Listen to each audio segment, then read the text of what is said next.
Awesome to welcome Doug Novak to the Basketball Podcast. Doug Novak is currently an assistant coach for the Northern Kentucky women's basketball program. Novak was last on episode 21 of the Basketball Podcast and possesses nearly 3 decades of coaching experience, most recently serving as the associate head coach for the men's basketball program at Army West Point during the 2022-23 season. Before West Point, he was the interim head coach for the women's basketball program at Mississippi State in 2021-22. Prior to his lone season with Mississippi State, Novak served as the head men's basketball coach at Bethel University from 2013 to 21. There he had an overall record of 131-68 in 8 seasons. He left with the highest winning percentage of any Bethel basketball coach in program history. In 2017, he led the Royals to share of the program's first ever MIAC regular season championship, second ever MIAC playoff championship, and second ever NCAA tournament appearance. Doug has previously been an assistant coach at the NCAA Division I's men's level at Tulane and Citadel, and has produced one of the most popular immersionvideos.com all-access products of all time with his video series, All Access Basketball Practice with Doug Novak, that gave access to his practice teaching methodology, as well as unique and exclusive access to a team film session. It is available at dougnovakbasketball.com. That's dougnovakbasketball.com. Welcome back to the podcast. Oh, my pleasure. It's been a while. Too long, too long. I can't believe it actually when I looked at the dates and, you and I talk so much, I guess I take it for granted that, we're sharing a lot of it, but all of our conversations are behind the scenes. So we got to get many of these conversations out in the open for people and to be able to share more, don't we? Yes, it's been an interesting adventure over the last 3 years. And in fact, I've got three daughters, and my oldest daughter's coaching at the University of New Mexico women's basketball. And so you get to see their team and listen to her as a young coach and the struggles and the excitement that she has and her thirst for knowledge. And then I have a 22-year-old that's living in Minnesota as a dog groomer, and you're experiencing life through your kids. And then we have our 11-year-old hockey player daughter, and she's been along with us for these last few adventures. And she asked, we lived in Minnesota her whole life, and she goes, "Why didn't I ever get to move like the other girls did?" And so we Now she's making up for it. she's making up for it. And she had a great quote, and she just said, "Dad, when you think about it, everything's an adventure because we don't know how it's going to end." I was like, brilliant. And so sometimes the kids just have they don't have enough words to get in the way, and their simplicity and clarity brings things to light. And you really need to listen to them. Obviously, we're parents and we're teaching and we're molding and we're doing the best we can with what we know. But at the same time, they have so much valuable knowledge because they're not disrupted by all the other stuff yet. And I just thought that was a great way. And we've phrased our moves as adventures, and then she just took it to another level. You're right. And too often we do try to write the end of the stories too soon, whether it be with a player, whether it be with a season. Is like, you don't know the end of the story. Stop trying to write it. You don't know when that eureka moment's going to happen for you, or the fog clears. So anyway, it's always fun to listen to them. And then again, through hockey, it's fun to watch a different sport. I mean, even though I freeze my butt off as I'm watching the practice, but I do like how hockey teaches. Yeah. And she's been in Minnesota, and she's been in New York, and now she's playing in Cincinnati. And I know nothing about the sport, but I do know about teaching, and I like the hockey setup. Well, we'll dive into that a little bit. And Mackenzie Novak, for any coaches that get a chance, connect with her. She's tremendous, just great insights in terms of the game and everything with it. And then you and I share so much back and forth, having daughters around the same age, between that 10 and 12, and Gracie, and hearing everything about her and kind of all of her experiences. It's just amazing, isn't it? This generation. Because I mean, you send me stuff sometimes where she's able to repeat and in many ways improve on some of the things that you're talking about and trying to share. And it's the same with my daughters. I'm like, well, as soon as I share it to them, in some ways, they're able to make it better because they're able to adapt it to them and their learning and their environment. And that's a pretty cool part of being a parent, isn't it? It really is. And I get goosebumps when you watch somebody get good at learning how to learn. And And I don't know if it's, I've had two out of my last 3 years, I've coached females, and there are some differences overall. Just sometimes it seems like there may be some more fear involved with females, or you're maybe wanting to do something right or by rote learning.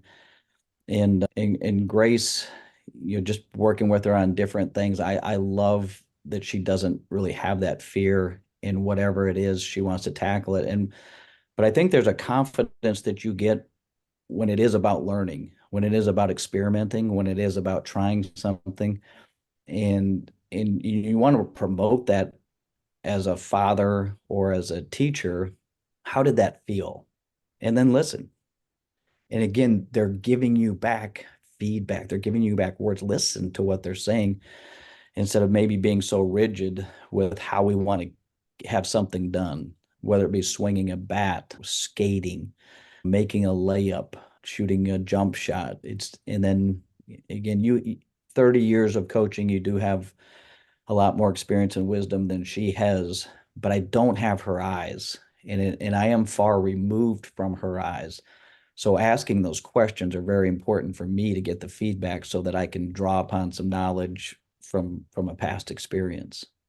Well, and it speaks to the importance of creating a learning environment. And I know those are the kind of the two things that we're obsessed with, you and I, is like separate from basketball, technical, tactical. It's creating an environment where learning is safe, learning is possible, learning can be explored beyond just us telling them what to do. And I love the example that you sent me a while back about Grace and this idea of TikTok and this idea that they are learning how to do certain things on their own that previously we may have caught. For example, movement, memorizing footwork patterns, etc. So just share a little bit more in depth about that. Yeah, I mean, I've watched more TikTok videos than I care to admit. And again, the things that I'm watching, not so much the TikTok video or the dance, it's how intense she wants to get it right.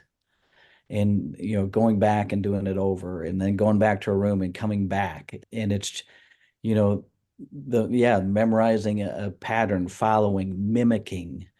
And so you're trying to I had nothing like that when I was growing up, but maybe I did. In terms of, we had one basketball game that you could watch and you knew when it was going to be, and you stayed up and you watched it, but you carved out time. And then at halftime, you went out to your driveway and you were trying to copy Norm Nixon's fall away jump shot, Dave Bing's runner. And then you got back in the house, so you had to watch it so intently again. But in some ways, that's what she's doing with something that excites her, through a dance or movement and music. And there is something about sound and music that kind of brings out the best in all of us. And so you think, well, that's a waste of time, but I don't think so. I think there's, in the whole course of learning how to learn, that's one component where it should be celebrated. And Dan, she can laugh at her mistakes too, and I think it, that's an important thing. it's fun. They make mistakes. They don't get it right all the time. It's goofy. It feels safe to them. But eventually, again, they work towards this excellence and improvement in that. And Daniel Cole in Town Code talked about stare to learn, which is this mimicry. And it's a beautiful, beautiful way to explain it. And you're right. You and I did this for sure. But we could not do it to the level that these kids can do it. And that's where I come back to coaches all the time. And I talk about, we don't need to teach them moves. They can stare at TikTok. They can stare at Instagram. They can learn these moves. We need to better help them apply it in whatever context we can, or in a lot of cases, a lot of the stuff you do, to refine it, to be able to apply it. And those are such a big part of this process. Oh, I totally agree. And then there's a next phase of it, because that's fun, that's safe. And there's some things that disrupt it, and it's life in terms of winning and losing. So you move that to a competitive environment now. Not that practice isn't, or the mimicking and all of that thing, but all of a sudden you're watching a game, and you're looking at a scoreboard, and maybe a parent is yelling and screaming from the sides, and you missed the puck, you missed the shot. There's all kinds of things, and all of a sudden this beautiful thing of athletics that we started out with has become chaos. And the reason people start something and the reason people stay in something can be completely different. And so how do you keep that joy of learning, gaining wisdom through losses? And how do you create that environment where you're, as a coach, you're not distracted by it? We don't get to coach if we don't win enough games. I totally get that. But when you when it becomes when you get distracted from the teaching, and the thing that I just keep on writing down for the last 3 years in different programs is be relentlessly patient teaching, regardless of results. Because when it's not going your way, last night we got home at probably 3 a.m. and it didn't go well our last game. And the bus driver's breathing too hard. The administration doesn't care. I mean, you could just come up with anything to protect yourself and your ego. And those are things pulling you away from the reason that you're here in the first place, is to help people get better and enjoy the experience. Now, winning does help enjoy the experience, but you can't get there right away sometimes. And in some programs, it's really hard to get there. And how focused can you stay? How relentless can you be in teaching and growing people? And it doesn't, when I say it, it doesn't seem like it's that hard, but it is. And as a coach, you have to gather up all your energy. Like, you can go be depressed and do all your things, kick your dog if you want when you come home, get rid of that stuff. But when you come to the office, and when you're meeting with staff members and other coaches and your players, they need somebody to lean on. They need somebody to know that I've got your back. We've got your back. It didn't go our way yet. Let's not write the end of the story like we talked about before. Let's keep growing. And sometimes you're searching for wins while you're losing. Sometimes you're looking for these small things to give somebody hope. But when you see that kind of can get smashed at the same time, and it doesn't take much, it could be, maybe a janitor walking by and making some sort of a comment that they thought about for 2 seconds, and you hold on to it, either as a coach or as a player. And the support systems are so important to keep that innocence of the TikTok moment, because we want that. We want that to be able there, and we want to win too. And I just think over the course of time, you actually win more. You have a greater percentage of winning when people feel this way. And it doesn't mean that you can't be demanding. You just don't want to be demeaning. I think the first time I heard that was from old Coach Don Meyer, and it really made sense. Is that you can, and especially when you have relationships with people, they want demanding. They want to be told that, but they also want to know that what you're saying is growing them instead of like diminishing their worth as a human being. I love that. And is one of the hardest things about being patient in the teaching process is that sport is like this quick fix environment that we've got to fix it because we've got to win. We've got to fix it because we've got to do better. And those different things that come with it. And that tends to take us away from the perspective that all learning is nonlinear and all learning is not this just straight upward process.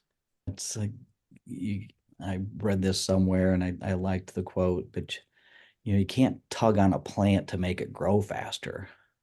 It's going to grow at its pace, and there's a proper nurturing that goes with it.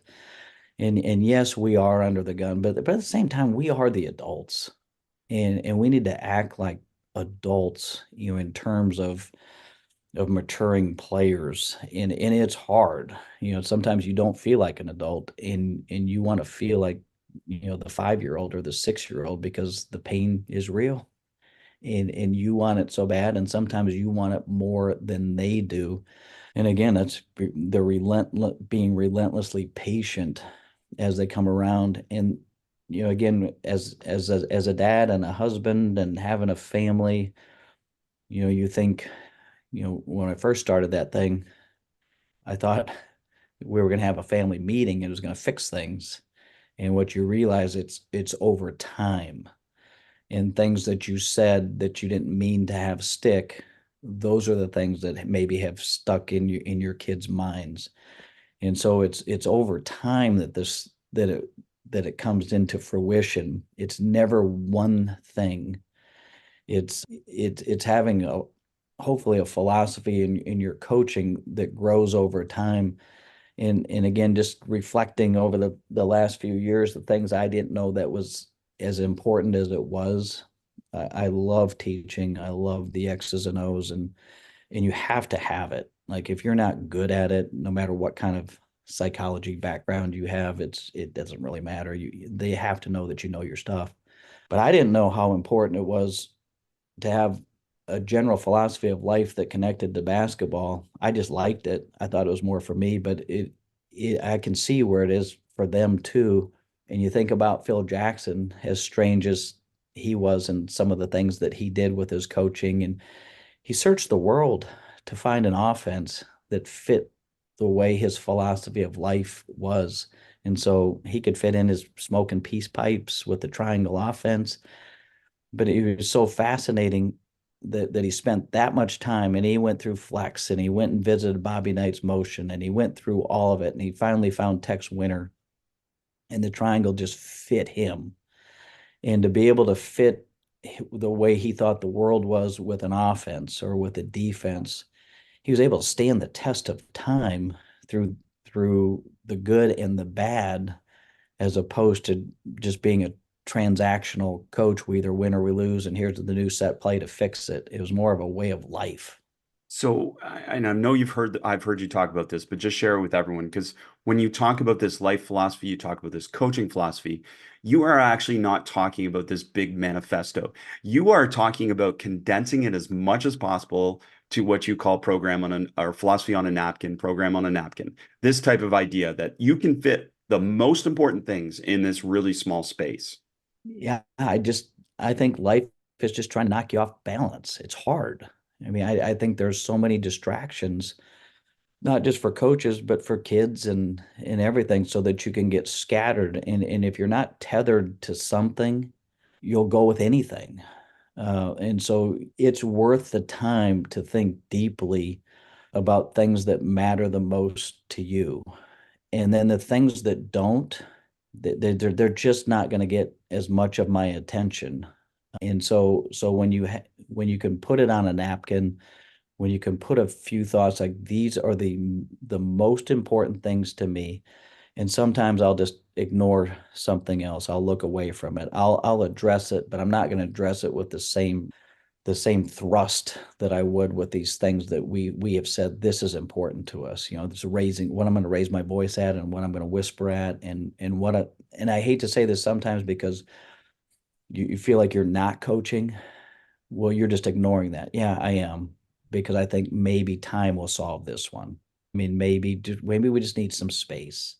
But if I'm trying to solve everything, I'm playing a game of whack-a-mole, and it's the worst feeling ever as a coach when you're trying to solve every small little problem and with the same thrust, trying to knock all those things down. But when you can zero in, I've decided that these are the most important things to my life, and I've decided that these are the most important things to the basketball program. And fortunately, they kind of coincide, and so I'm not in silos, and it bleeds into each other, and it makes like your beliefs outweigh your doubts.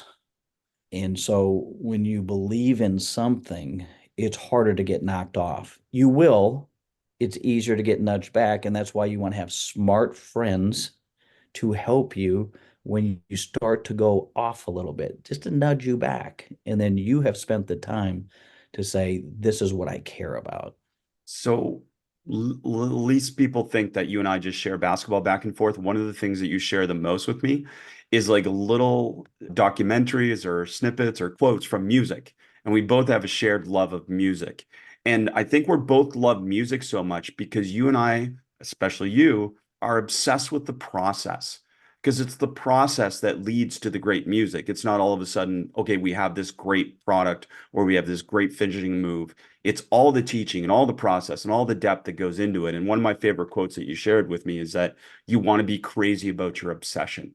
And you really feel like that's a part of it. And one of the reasons that you're gifted in your craft is you're crazy about it. Talk about that a little bit. Yeah, and it's funny that we're drawn to people like that. And now some people are not drawn to that, and that's okay too. But when I see it, and it might be like a Tom Petty documentary that I just saw in the making of the Wildflowers album with Rick Rubin, who is way out there. I probably have very little in common with his lifestyle or his overall philosophy of something. But when you see somebody work that hard on a project and the process that goes into it, and it's we just see the end product, and you just hear it, and it's like, that's fantastic. This guy's a genius, and Tom Petty was. But when you see how he got there, and the one that always comes to mind is Phil Knight with the book about Nike and a shoe dog.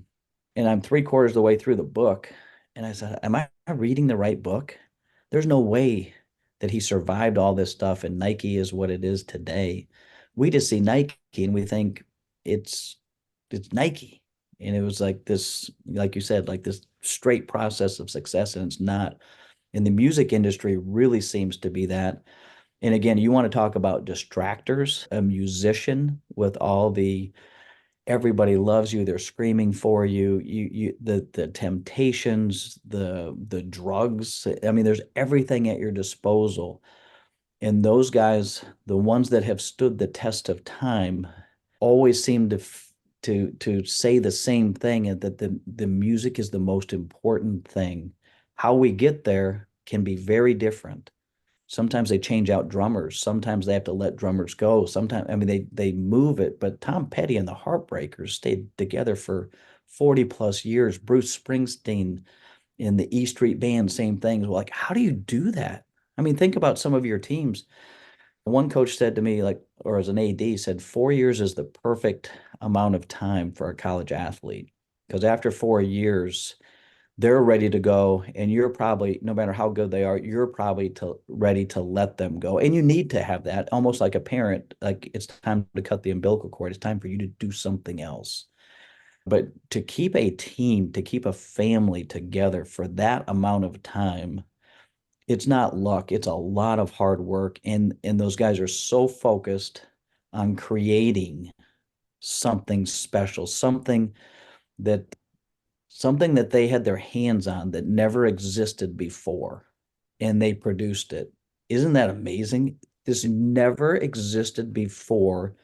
I had these reams of paper and all of these outtakes in a year or two or three, or you're just sitting on it. And some of those musicians have sat on hit songs for over 10 years before they thought it was the right time, or before everything. But it's not like it just happened overnight. They're constantly, it's their obsession. They're crazy about it in creating. And so, yeah, I'm drawn to that. I think it's fascinating. I think there's so much to learn from people like that. Well, people think like, who would be my dream guest on the podcast? And obviously, yes, Phil Jackson, please do the podcast. I'd love that. But it'd be someone like Eddie Vedder from Pearl Jam. It'd be Yep. someone like that that's been around. So longevity, success at different stages of their life. And obviously that process that you talked about there, that to me is like the depth of the conversation that we could have would be beautiful. And obviously there's benefits from learning from, you already mentioned different sports, you mentioned different areas of, say it's entertainment or business or different things like that. And that's another part of your learning, right? You haven't been restricted to basketball. And that's been a beautiful part about how you've been able to expand, say, beyond some of these traditional and historical norms in coaching, right? I think so.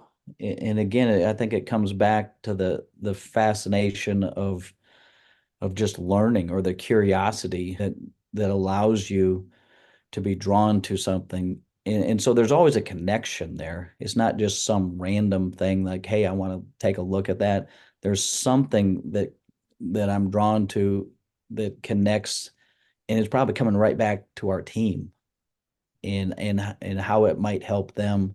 And sometimes it's embarrassing, and sometimes it's with your kids. And like, I'm a Western John Wayne type guy. I like John Wick stuff. And especially after coaching women's basketball, I need some more testosterone type things, it feels like. But then all of a sudden I'm at a movie theater watching Mary Poppins with little Grace. I guess she was probably about 7 or 8 at the time. And I was like, I can't believe I'm going to see this. And it was fascinating.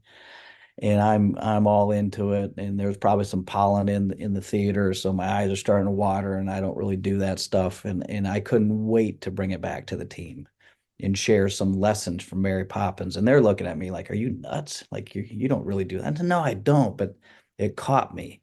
So being open to like we all want to figure out our identity, who we are, and we get comfortable in there. But there are some times that, you know what, I just have to do this as a dad, and I just have to do this. There's something there. There's something there if you pay attention. And maybe my greatest gift is just being a noticer and being open to the fact that I may not have all the answers. You want to be definitive on your napkin, but I'm okay testing. I'm okay looking, is there a better way out there? Usually it comes back to, like, I've spent a lot of time, and it has been pretty good, and it's helped a lot of people. But these why it what seems like random, whether it be a music or a kid's show, there's usually something good in there, or something really bad. Say, like, this is something you might want to stay away from. I love it. But And when you are grounded in in teams, and I don't care how you slice it, you're always on a team. I don't know of anybody that's not on a team. In fact, you know, not to make this like religious or anything, but Jesus thought it was so important. He went and got 12 disciples, and he wanted a team. And so whether you feel like you're never on the top of the food chain, there's always somebody that you're going to answer to, that you're going to work with. And I never thought that was that important to me. But again, it's like, no, that's actually, when you don't have a team, you find out how important it really is. Being at West Point for, a small amount of time, it was a year, and listening to the guys, you just figure everybody that wants to go to West Point had little GI Joes, and they just wanted to blow things up, and they're that kind of guy. And very few are like that. Most of the guys that I talk to, and I think it's 95% of the instructors there are West Point graduates. They'll teach for 5 years, and they'll go out and do amazing things throughout the world. And just about every one of them said, maybe I had an opportunity to play a sport or play basketball there, and I figured I'm going to serve my 5 years, and then I'm going to get out, and I'll have all kinds of great benefits, and West Point's a great place. And they stay in there for years beyond what they had to. And every one of them told me, and they said, I I thought it was basketball, but what it was, I liked being on a team. And going to West Point and being in the military is being on a team. And they just loved it and stayed in it forever. But they didn't start, that's why I said why you get into something isn't necessarily why you stay in something. I got into athletics because I was a little bit more coordinated than my neighbor. I was a little bit faster, and I could do some things. And so that brings you pats on the back that you may have needed at that age. It gives you attention that you might have needed at that age. And then all of a sudden you're in a coaching role, and you think that might be it, but you can't stand the test of time if that's all it is. There's probably got to be something deeper. And it's not money, because there are some jobs that you could pay millions and millions of dollars, and I just don't think it would be worth what it does to your life if you can't have maybe the impact, if you can't have the creative space to do some things and experiment. I mean, it's a hard life. so you mentioned this a little bit in brief, and I want to dive deeper because I think this is a part of the process that many coaches don't necessarily apply or understand as deeply as they need to. Acquiring skill, we all understand that that's part of the process, but to get it to stick, it has to be tested. Can you talk to us more about that process of getting it to stick through testing? Yeah, I mean, I think our very first podcast, and when I got to know you a little bit more, and you're on steroids with the whole process, and I sure didn't disagree with it, but I was kind of in between. I was on the verge of testing something.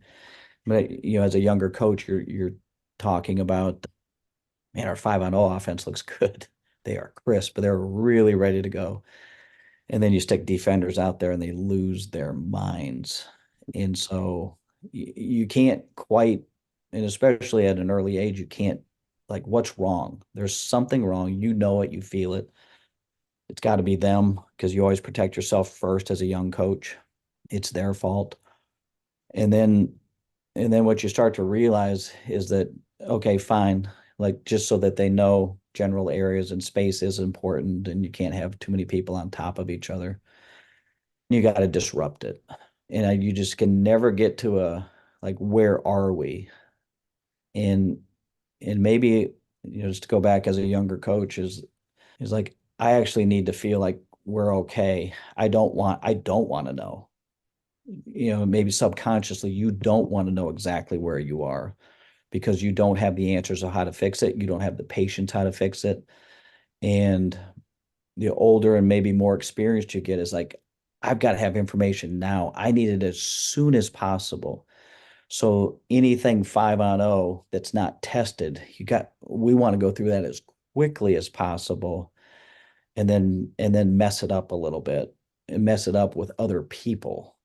And that's for the player, but there's also for the coach too, is that you're testing your week of practice. And COVID was probably the great example for a lot of us. It's like, boy, we need more practice time. We need more practice time. And I always feel like we do. And we had too much practice time during COVID without being tested, because you can only test so much during practice, same bodies. And we needed an outside competition to tell us we did too much of this, we didn't do enough of this, and that's where we kind of gain wisdom. But that's a vulnerable spot now, because it's your product that you're putting out there. We're all invested in this thing together. So when players lose, coaches loses, the school loses. Like, that was our test. And there needs to be a grateful component. And I've mentioned this a few times, and it's hard, and you have to learn how to do it, and you have to fake it sometimes. Thank you, Middle Tennessee, for showing us that we cannot defend the side ball screen. Thank you, John Tower and St. Thomas, for showing this. You were better on that particular moment. And now we have information to do with what we want. And that's where the blame game, the whining, complaining, and usually we want to say the players, us, me. And I will go down there in a heartbeat if I didn't believe in this so much. If I thought it would help, if I thought demeaning would help, I want to win that bad. If I thought all those things would help, I think I would do it. I just know over the course of coaching, it doesn't. Providing players with hope, teaching like crazy, taking information, taking the pain, being grateful for a result. It's huge. Like, to be grateful for a result, good or bad. So many times we have to use grateful for something good. And I know it sounds counterintuitive, but we need to be grateful regardless, because that's where all the good stuff is. And then you got to be tough enough, not this physical toughness, but this mental toughness to take that information and then put it on a practice plan, and then give those players a little bit of hope. And then maybe today they bring the practice plan to life, because players are the ones that are going to do that. And so, are you preparing them? Are you preparing them how to lose? And I know that is a weird thing too, but it's so important to learn how to lose. And maybe that's why I'm drawn to some of those musicians, because they lose a lot.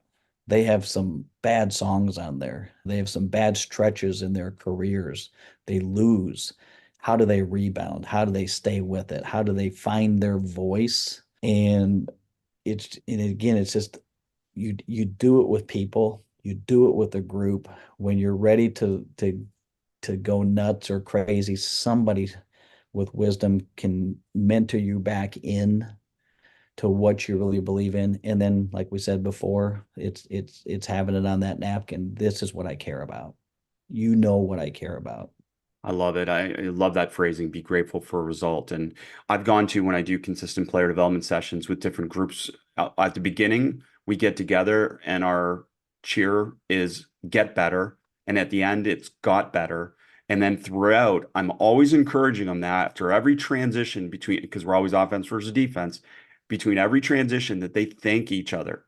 Because competing against each other and supporting each other in that way helps make everyone better. Whether you won, you lost, you succeeded, you failed, thank them because the offense or the defense made you better. So I love how you phrase that. And another part that I know you've said is we're actually going to make it worse before you get better, right? I just wrote it down Yeah. just because I think it's and I know I learned this through tennis and I Doug was an started elite tennis player, by the way. I started at a late age and I just picked up the racket in a frying pan grip, which is basically if it's laying on the ground, you just pick it up and and it actually works for a lot of ground strokes. And you could and I was mimicking Bjorn Borg or Jimmy Connors. McEnroe was a weird one, but I tried it. But that was my version of TikTok. And again, tennis wasn't on TV very much, and so when you really tread to pay attention. But that grip does not work for a serve. And so I had a pancake serve, and it actually wasn't bad. And when I do teach some lessons, I want to know how often are you going to practice? And so there's different ages that you might teach. And she goes, and how often are you going to play? So it might be like once a week, and this is my one practice. Well, I'm not going to teach you a real serve. I'm not going to teach you a continental grip where your knuckle is on the first bevel. I'm just going to have you pick it up in a frying pan, barely throw it up, and just hit it like this so that you can play, so that you're going to get it over the net. You're going to get it into the box, and there's a little bit, you're just pushing it. You can never be an elite tennis player with the frying pan slapping it right here. You have to change that grip. And the edge of your racket is like this, and you're like, how on earth are my strings going to hit the ball as I'm holding it like this? And you got to pronate a little bit. And I can't tell you, but the guy that was helping me with that grip said, you're going to shank, you're going to hit it off the edge 5 or 6 times before you can hit the strings, which basically meant you're going to take my frying pan serve, which is good for this level, but will never be able to progress to a higher level. I'm going to make you worse by changing your grip and making you feel like an utter fool, like you are uncoordinated and that you shouldn't be playing the sport. He goes, are you good with that? I was like, not really, but he like I liked his serve. I saw it. I saw that I wasn't doing what they were doing. He gave me the freedom to miss and and be bad. And then I got a little bit of strings, and then he put me down on one knee, and then he choked up my grip, and then he put the strings on my head, and then he said, "Now I just want you to serve like this, and just go like," and automatically it made my arm pronate the way it was supposed to. But the whole teaching process that he did with that gave me space to be bad, gave me a couple answers in drills to get better. And then all of a sudden, it went from frying pan to not a pretty good serve. And now you're spinning it, you're slicing it, you're doing all kinds of things that I could have never done without that information. Now, just that information by itself, probably no good because I'm saying screw that. Like I'm not doing that. But he provided an environment where I actually could be bad to get better. The other interesting thing about tennis, as we're talking about some teaching things, having players from different countries was an eye opener, because American tennis at that time was kind of the Nick Bollettieri style, where you'd have 1,000 balls in a shopping cart, and the teachers would just toss them out, and you go side to side, and your thighs would just be burning, and make it miss. You're trying to make them, but if I miss, I just miss. It's not that big a deal. And so that's just how it was done. And then there was a player from South Africa who ended up maybe getting to the semis of Wimbledon. He's a really good player. He's on our team. I was hitting with him one day, and he brought out one ball.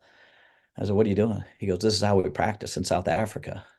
I said, "One ball?" He goes, "Yeah."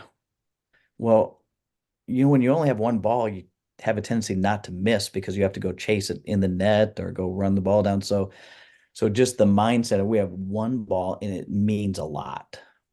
And so block shooting, which we do some of, grooving a shot, but I don't think you get better as a block, just shooting mindless shots. And I know you've had multiple podcasts about this. I do think there's a place for it, and it's probably early in practice, fine. But I think over the years, to see a shot coming, maybe off of a driving through the middle, and then you have a pass coming there, and it's one ball. It might be multiple movements into that shot.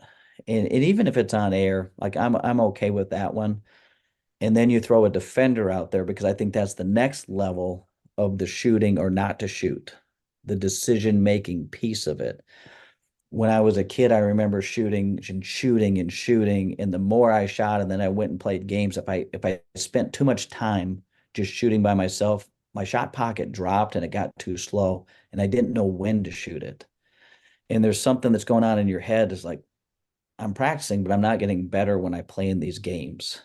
And I just thought, I'm I need to play more one-on-one, or I need to have somebody coming at me. I need to feel how much room I need to get that shot off.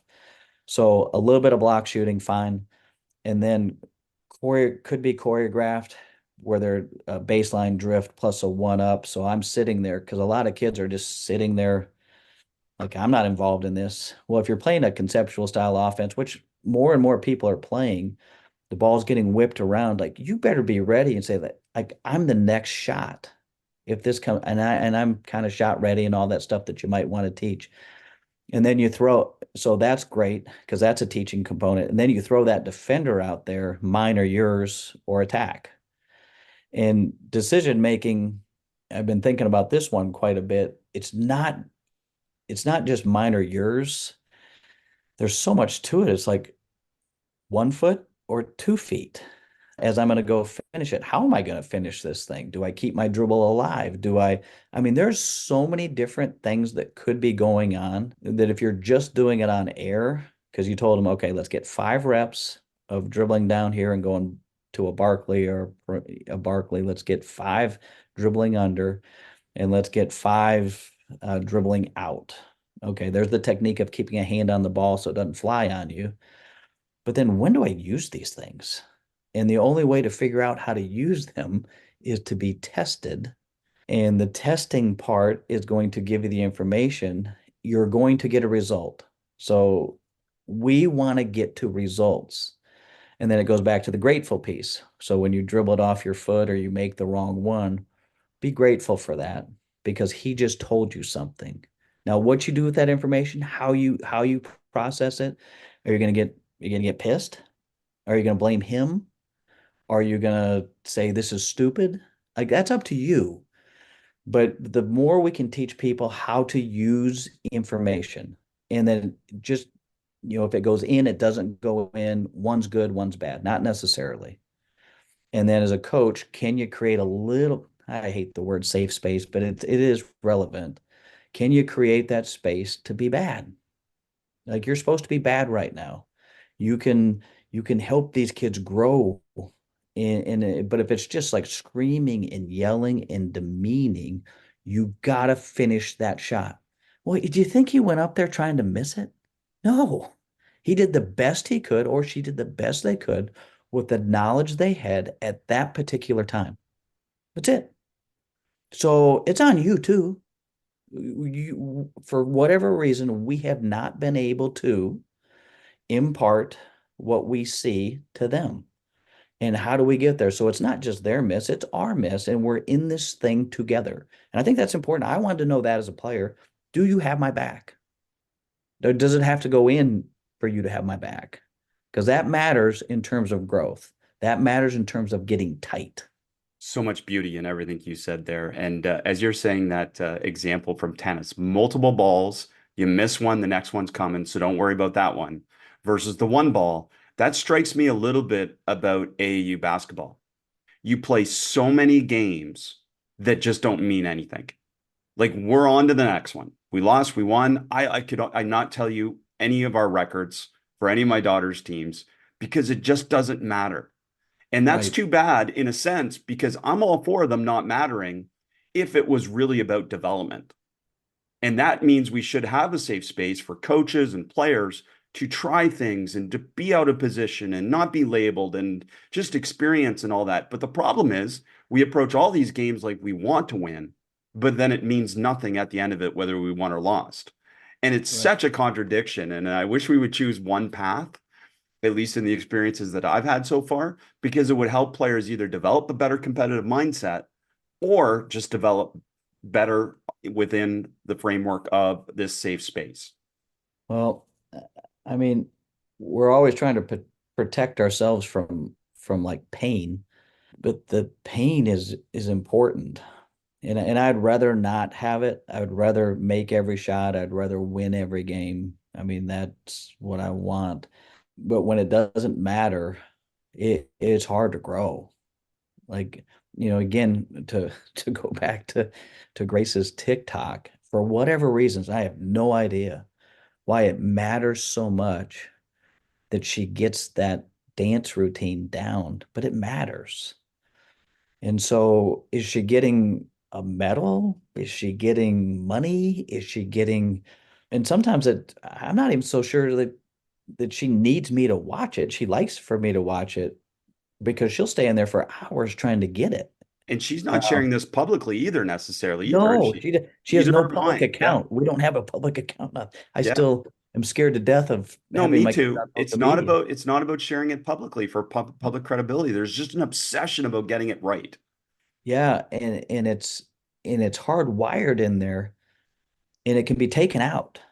It can be it can either be grown, which is what you and I, our quest would be to grow that. Our quest is like we're drawn to people that have it. And why do you have it? And why can you keep it? And why can you do it over the test of time? And why haven't you been majorly distracted? I don't ever want to say that nobody's ever distracted. They're so focused. Like nobody is. Like we don't see behind the scenes of how hard they work to stay in that zone or whatever you want to call it. But boy, it hurts my heart to watch, to know that it's in us, and to see an outside force pull it, try to diminish it, try to eliminate it. Now that's, you get to a certain age, it's on you. Like you got to fight for that. You as a parent, you're trying to protect it and you're trying to develop it and you're trying to promote it and then you're trying to teach them the toughness so that when the outside is trying to do something to you, you can hold firm to what you believe. But yeah, watching some youth sports, being around some other teams that maybe think differently than what I might, you're able to see some things and you're just shaking your head. It's like I wouldn't have done it that way. I'll be interested to see how it turns out. And unfortunately, it's like, doggone it, I'm right on this stuff. Like I am very convicted. Like I've seen enough of this. It's not helping. It might make you feel good temporarily as a coach to do this. It's not helping. And they may have won the game in spite of you. And that happens to all of us. And that's why we have to think deeply and get out of the shallow end of the pool and say they won in spite of me in what I said. But when you are so quick to say it's because of this thing, it's more than one thing, and it always is more than one thing. It's over time, the teaching, it's over time learning how to deal with defeat, and also learning how to look at in that we were fortunate. We were very fortunate because they just happened to miss that one. And now we're happy in the film room. If they made that shot, it would have been because your hand was at his chin instead of right at his eye level. But we're not addressing that. So there's so many things being missed between a win and a loss, and you want to keep that as consistent as possible. And I do like saying this in film sessions. I know it feels like we're kind of all over the map, but that's a championship shot. And it lost, that shot. If you'd have made it, we would have won the game. And if that shot comes again, you take it again because that's a championship shot. Over the course of time, the percentages went out. And I didn't understand that as an athlete coming up. I didn't understand percentages. You either win or you lose, and you're playing against somebody and they're hot and they're just making shot after shot, and then you start doing crazy stuff. But you don't understand is that they can't make the fourth one. In fact, they can't make the fifth one. And if you could have just stayed the course, you probably could have won, but you started doing something crazy. Tennis is the same way. They call it treeing. They're treeing on this thing, and you're coming to the net. You're covering the line. You're giving them this much along the sideline. You can cut it off diagonally, and they're just nailing them. And you're playing the percentages, but then you start, you know what? I'm going to start playing in the middle. Now they have both sides they can go for, and then they're topspin lobbing you, and you just lost it. But when you understand there are percentages just about every game, and again, I have to be able to take a loss, and a loss is getting passed in tennis. A loss is having a closeout and having your hand up and you're contesting the shot and it goes in. It feels like a loss, but you've got to be able to learn how to take that one, do it again, do it again. And there's a toughness to it. But if you don't have the knowledge and the wisdom to know that if you keep playing this way, the odds are in your favor, we panic. This isn't working. We need something new. It's like, maybe not. Maybe if you just, and again, going into something, knowing how you're going to lose is free. It actually frees you up to play a little bit harder, to not panic when they just knock down an elbow jumper. We said they're probably going to, the way we're covering this, they're going to get a few elbow jumpers, and they're going to make some. It's not going to beat us. Well, and the other part with that you're saying is basically you're creating an environment where the decisions are being evaluated independent of the outcome. They can still be right and not have worked. And then Right. that creates extra psychological safety for your players in so many ways. The other thing that you have always made me think deeply about, and you've caused me to rephrase things in, I think, a really positive way, is this concept of structure and freedom from decision making that actually gives players more freedom. And I will give this example. So I'm very unstructured in how I teach initially, but you can always go back to structure, is how I've always said it to coaches. And that structure really does help support players. We don't need it all the time, but a lot of times they do need it. And this unstructured to structured, back to unstructured, and then to structured, it's okay. And you've created that safety for me in understanding what you're saying and applying it to me. So maybe talk about that structure and freedom, and that freedom from decision making. Yeah, it's like whenever you can find markers on a court, I think that's really helped in like giving them a destination. So the charge restricted area, the charge circle, is a destination that we wanted to get to. So with speed, we've taught a certain way to stop and get into the body that all good players just do, and we try to copy what good players do, and so they can get into your body. And we would teach the technique, and the technique was good, but I would notice that sometimes there are certain players, and usually a player that's not as coordinated, not as good, and those are the ones you need to help. I mean, you need those guys to be functional. And so you're just watching it, and you're watching it in slow motion. I was like, I don't get it. This is kind of embarrassing because he's doing what I'm saying, but he's not getting the same result as the good player. What is it? And then as I was watching what the good player would do, is that just about every time when you're driving with your right hand and they would do like a stride stop, and then that their right foot would hit first and then their left foot would hit, that left foot would get in that circle, which would mean that they were actually creating some contact to get some space so that they could get to their skill. And so I started to use that circle is like, the kid that would do the stride stop, but maybe not as physical. I said, you got to get that foot in the circle. And so and it was, I don't want to say magical, but it made a difference for that average player to get a little bit better.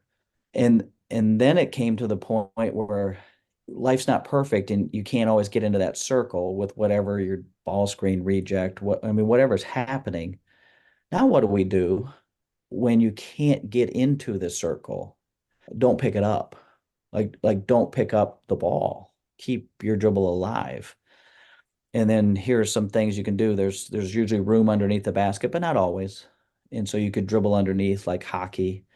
You could just kill it and turn it into a Barkley, because anything that was being shot outside of that circle, we weren't making. Those were tougher shots.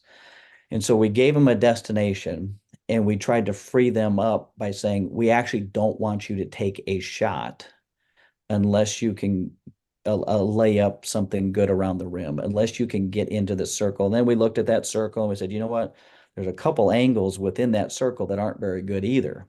And we made like little pizza slices. So really, basically, we're talking front of the rim is really good. And then on the sides, hand to the glass on one side or hand to the glass on the other side. But there's these little angles. And usually, if you can visualize like post dribbling and you get to the front of the rim, and then you take one more dribble and you're kind of at a 45-degree angle, and you're probably going to be falling away shooting the shot. For years, we've had, when anybody took that shot, it hardly ever went in, and you hardly ever got fouled because you're falling away. But if you could be committed to getting a hand to the glass on the other side, or just stop right in the middle, we started calling that home base. And we started working all of our moves out of home base. And we liked the term home base because you're home. That's somewhere where you're familiar with. All of our chin fakes and little shimmies, like we work them from right there. Let's get home. So there was the protection plan idea to extend a play if you can't get to these things. Of course, we want to get there, but we can't always get where we want. Giving them a clear destination and then telling them we don't want this. And what happened is it depersonalized the instruction. And so before I could say, if they'll still take some of those shots in those areas where we've said we don't want that shot. What do you think? I took it in the white slice, they would say, because that's the graphic that McKinsey made for me. It was white. And I got to get to the gold. And so now they're thinking about those things by taking something away and giving them a destination where they want to go to is incredible. And again, a bigger philosophy to that, and it's a fun one to ask a player in what kind of man do you want to be? What kind of husband do you want to be? What kind of coach do you want to be? What you ever ask that to a player? Because it's like a couple of weeks ago, we have a player that's growing like crazy. And it's like, whoa, what do you see yourself growing into? And she's like, what do you mean? Like, what do you want to be? And I said, you don't have to answer it because this is a deep question, but it's worth the time to think about. Is like, where are you going? Having a destination. And again, we talked about the charge circle. That's an easy one. It's a good marker. It gets your mind thinking, but it can be connected to other things. Where are you going and what do you want to be? Which when you do have conviction like that, it's much easier to fight off the distractions. And we've already talked about how life is just throwing distractions at you. In your job is to think deeply about who you want to be, where you want to go, so that when it does happen, whether it's a loss or whether it's a humiliating, we didn't do what we were supposed to do, can you stay on the course and be a relentless teacher to who you want to be? It's beautiful stuff. And I mean, there's so many things that come up from everything that you say. But one thing I want to just circle back quickly with, and it was this phrasing that came up. Well, you didn't say it here, but you said it to me privately, and I just love it so much. You reconnected me with it. This concept of grace and space workouts. Because I think probably you get asked a lot, like if Grace wants to play basketball and she went through a phase where she wanted to learn the game, and then my daughters want to learn the game. What are some ways that we can create this kind of space where they can learn and grow on their own? And these grace and space workouts seem to be a great thing. Give them instruction, give them an opportunity to screw up, wait a rep before you give the instruction. Can you talk about that? Yeah, it's I mean there is no easy answer to that other than you know being a parent and being a noticer and really having no agenda other than you want them to be passionate about something. So my passion, craziness, obsession, whatever you want to call it, is the game of basketball. It's teaching, it's being on a team and all those great things that we've talked about. And you know how the value to those. So, but it doesn't have to be basketball. It doesn't, I mean, if it was music and if it was drama, and you can help, there's a little bit of a spark there. And if you can help it a little bit, I think that's the important thing. And then but then there's also a piece too, because we do have more wisdom, we do have more experience and there's a time for them to hear your words. And I think, and my wife and I talk about this all the time. And my wife is very linear in her thinking, and she's very organized. And she was a great tennis player at the University of Minnesota. And we go about things so differently. And and I think after any type of competition is we want to talk. We want to talk about it. We want to hear it. And I learned this through McKinsey in that I never wanted to say anything after one of her tennis matches after her basketball game. If she wanted to bring something up, if she wanted to ask me a question, then I would do it. But I know what it feels like after a game. It's hard for me to talk to anybody. In some places you'll do your media stuff and you got to figure out how to spin things and explain what just happened. But then after that, I'm spent, and I want to talk about anything other than that to I just don't want to talk about it. So if I feel that way, imagine what you feel like as a kid and they need space to process or maybe not think about it at all. And maybe there's something very gently or lightly that you can open up a conversation, but to come in and start coaching hard after a tough event is, it's probably why after game talk should be very small, short, because you don't know. And so that's some space there that I like to give my children, just so that they can feel pain or they could feel the excitement without me weighing them down with, even if it's good stuff. Like let them have it. One quick story, Grace is playing hockey and she's actually getting to be a pretty good player. But in the process, she must have had a really bad practice. And my wife took her to the rink and they're coming back. And my wife came up the stairs and said, "You got to go talk to her. You can," and I could hear her crying in the garage. And we have some of the fake ice built up. And I hear pucks just flying around the garage. And I could hear in between crying. "You got to go talk to her." I said, "I don't think so." She's like, what kind of father are you?" I said, I think she needs to feel the pain. What? This is our precious child. And I said, "No, I think she needs to feel this pain." And she stayed down there for a long time. And then she came upstairs and I gave her a little hug and she went to her bedroom. And well, the next week she ends up like just 3 goals, just killing it.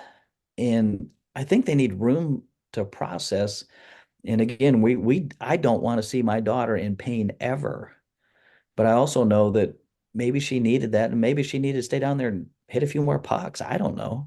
Not that I can even add value to how she should hit a puck, but I can add value to giving her space to feel pain, feel joy, and give her a pat on the back when she needs it. And sometimes not too soon. I love it. That's great messaging, not just for parenting, but for dealing with your players as well. And I love that those two things connect so much.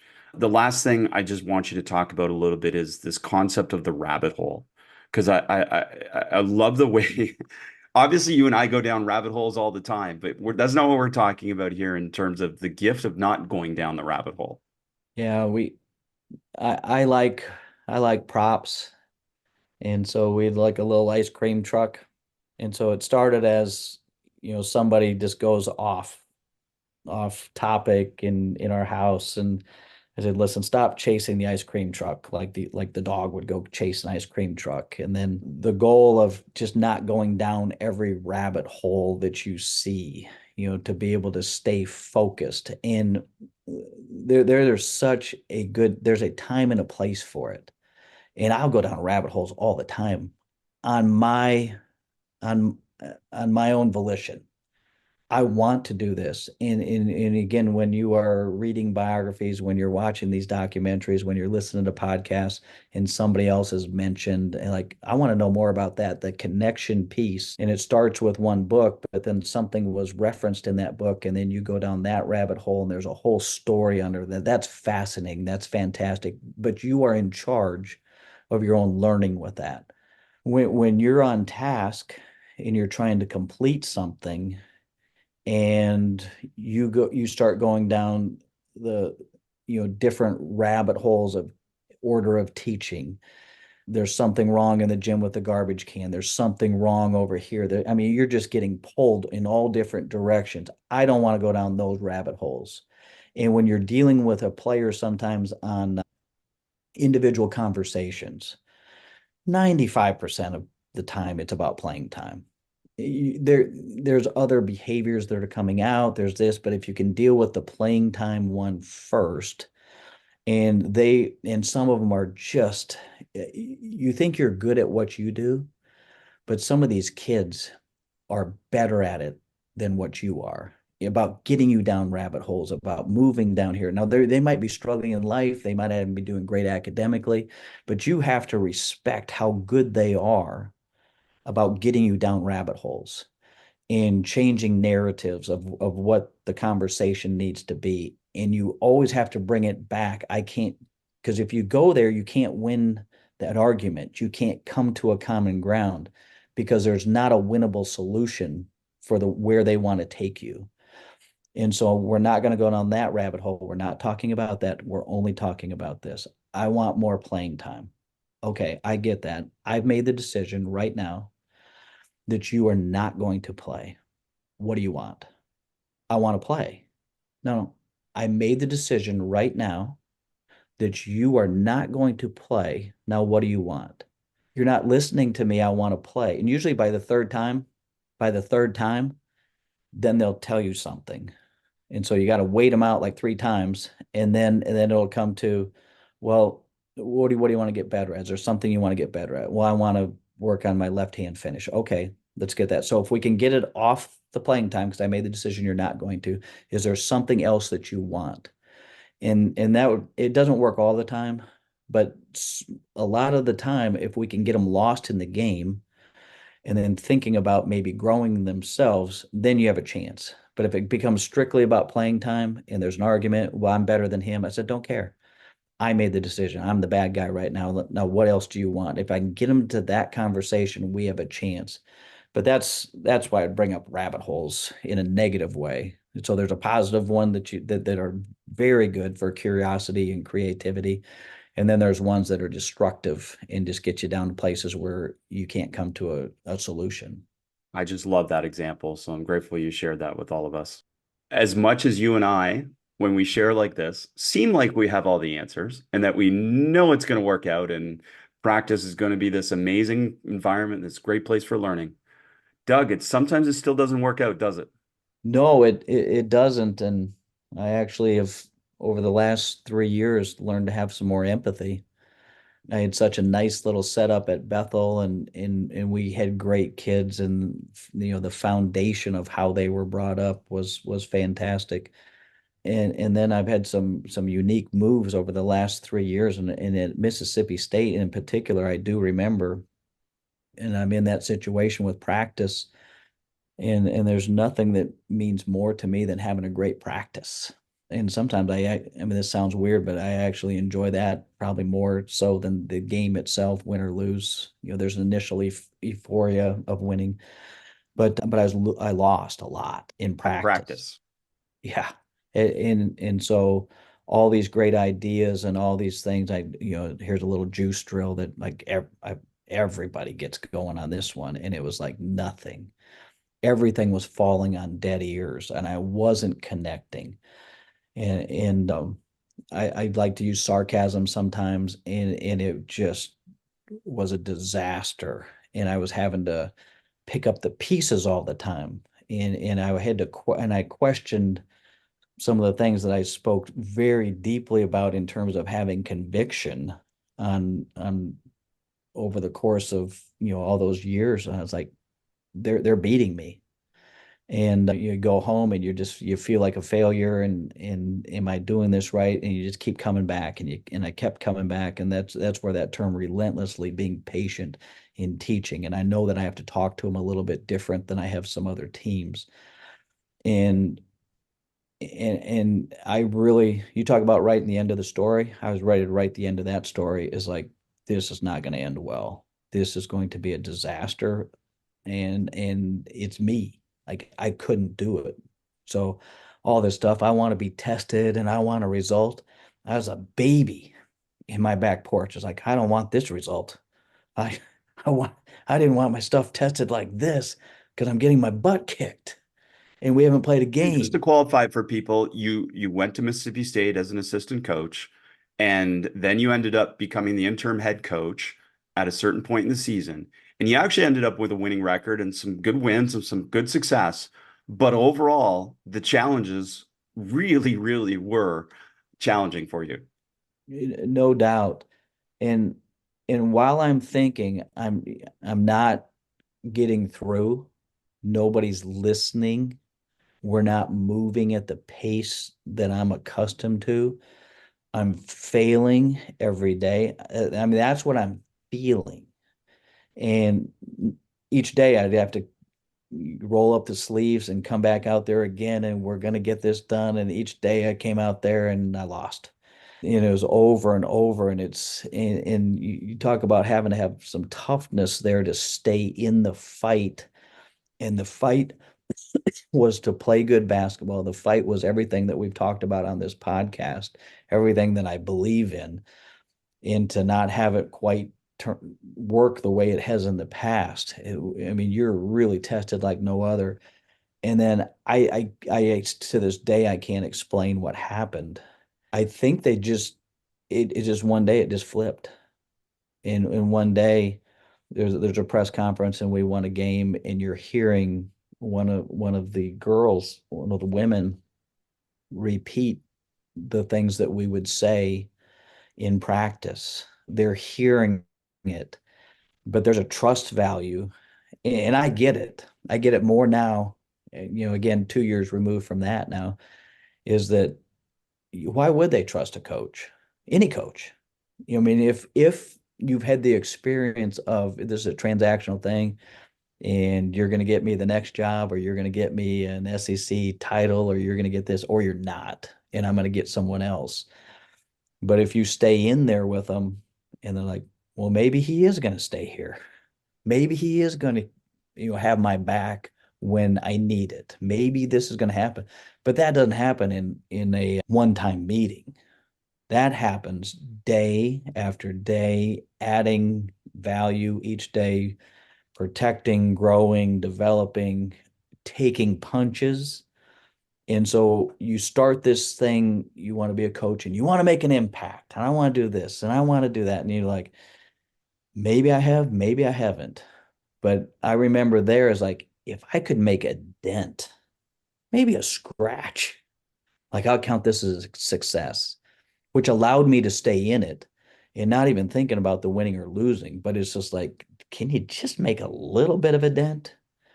So you had to maybe step back. And that's why I hate when you come into new programs and you see like these goals on there. We're going to be NCAA tournament. We're going to win 20 plus games. We're going to do this. Well, maybe you're a program that can do that every year. It seems like I go to places where it hasn't been done like that.